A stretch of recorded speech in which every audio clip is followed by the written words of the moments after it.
சத்தம் கேட்பவரே நம்மை தோத்திருக்கிறோம். சங்கீதம் 6:8 இந்த புதிய நாளிலே நாம் நினைப்போம்.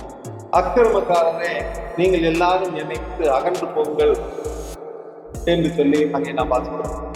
கர்த்தர் என் அழுகையின் சத்தத்தை கேட்டார் என்று சொல்லி அங்கே தாவீதிலே திடீர் என்று ஒரு பெரிய மாற்றம் உண்டாகிறது.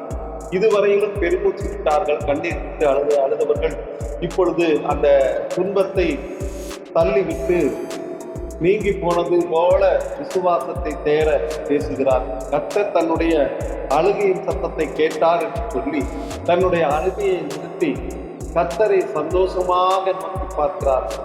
சமாதான வார்த்தைகளையே பேசுகிறார்கள். நம்முடைய வாழ்க்கையில நமக்கு விரோதமாய் எழுப்பக்கூடிய யாராய் இருந்தாலும் நம்முடைய அழுகையை கர்த்தர் அவர் மாற்றுவார். ஆகவே நாம் அவர்களுக்கு நெருக்கமான காரியங்கள் வந்தாலும் ஒடுக்கங்கள் வந்தாலும் கவலை, கண்ணீர், ஏக்கம், துக்கம் இருக்கும். ஆனால் தேவனிடத்தில் சந்தோஷமாய் சமாதானமாய் நாம் வந்து அவரை தேடுவோம்.